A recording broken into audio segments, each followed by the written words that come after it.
Hello YouTube, it's England T, and I apologize for any traffic noise. It's a beautiful day here in Florida, and I figured I would talk about this. Everybody and their brothers talked about this, so I was wondering, I don't know if I want to, because I've already talked about this before, and it would be like beating a dead horse with another dead horse. However, I noticed something that tied into the last video that I made about this.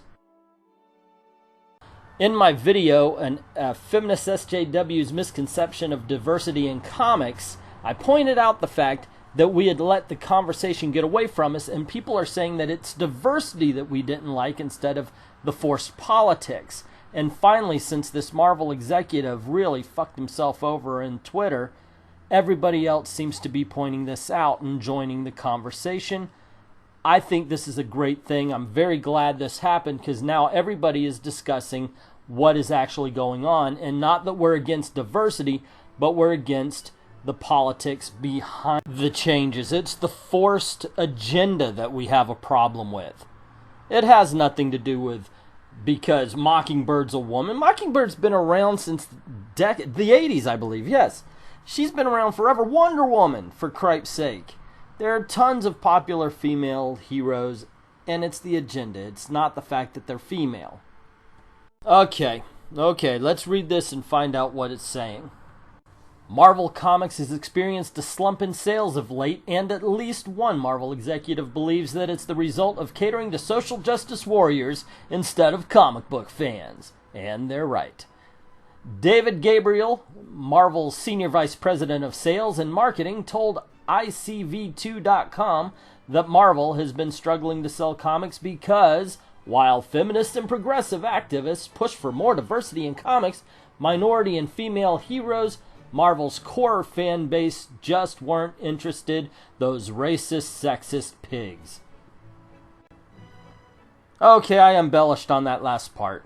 But now that I'm thinking about it, I don't think Marvel really has ever produced any female characters before.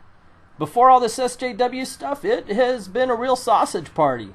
I don't think there's been one female character created, so maybe we should really look into this. And here's the quote.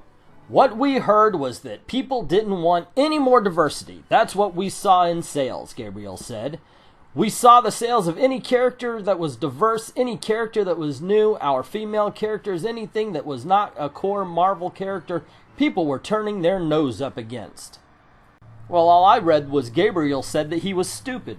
I mean, come on. First of all, you didn't give us a new character, you gave us a Thor with tits. That's it. And more to that point, it's Jane Foster, who's been around since the 60s.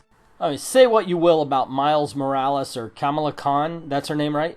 At least they're original characters. Sure, Marvel had no confidence in them to the point where they said, hey, these minority characters can't sell, so we better give them the names of white people.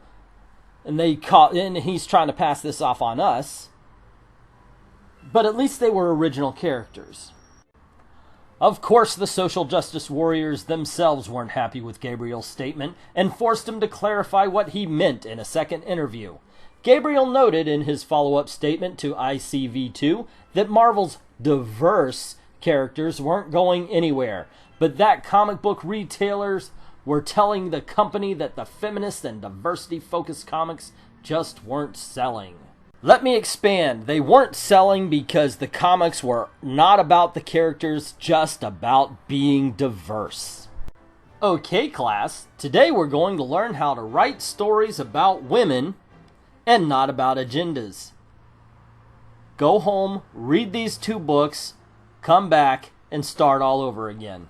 Marvel has been seeing comic book sales slump for a while, Gabriel said, but things got really dire in the fall of 2016. The timeline seems to coincide with Marvel's decision to turn away from its fans and experiment with addressing the concerns of the SJWs, I know I just switched that around, about the comic book industry. And it seems like Marvel Comics is the only company never to have heard of Gamergate and actually thought the SJW crowd would be a demographic to sell to.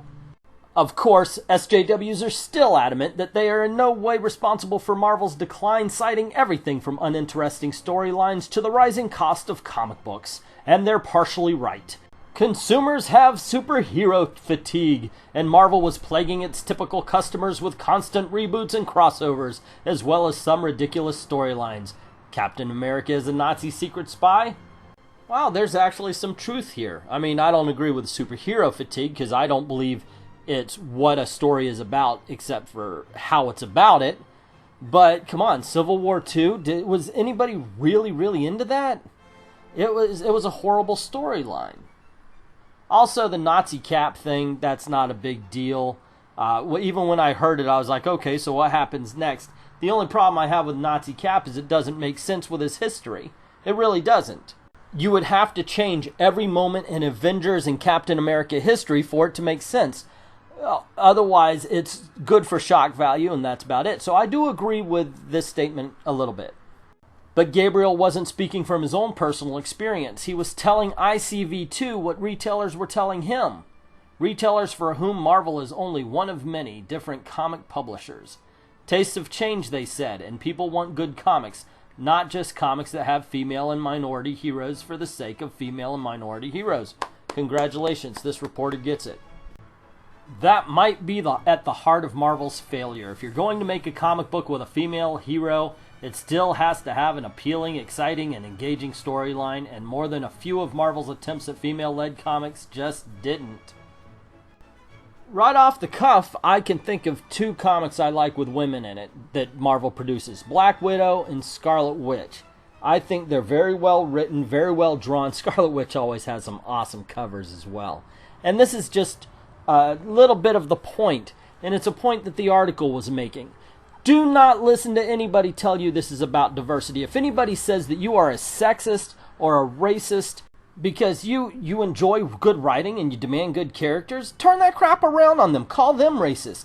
Think about this. They insist on Sam Wilson taking the name of Captain America. Sam Wilson used to be a sidekick. He wasn't a slave. He doesn't have to take a slave name. He can be Sam Wilson. Falcon, the way he was created. But no, the racist SJWs demand that he takes the white man's name. They couldn't stand for a black man to be his own person. And that is why they are the racist. And don't forget that those sexist asshats stripped Lady Jane. The Lady Jane, Jane Foster. She had her own identity. Sure, she might have just been Thor's girlfriend for a while. But there are many people who took the power of Thor and still kept their name until it became a woman. After as a woman, she had to take her husband's name. So don't call us sexist, because we see through you. To tell you the truth, that sounds just as ridiculous coming from me as it does anybody on the Marvel SJW side. But it does prove to show the point that you never have to apologize, because we don't give a crap about diversity. So never say again that this is about diversity.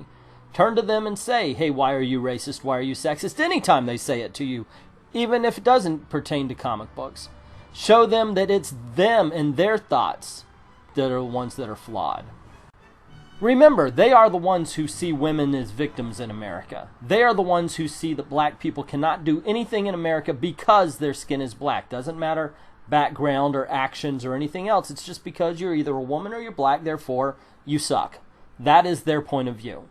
And they never want to listen to anything that says, well, maybe this will make it better. They just want to continually saying, nope, women and black people, they're weak, they can't do anything, and it's all our fault.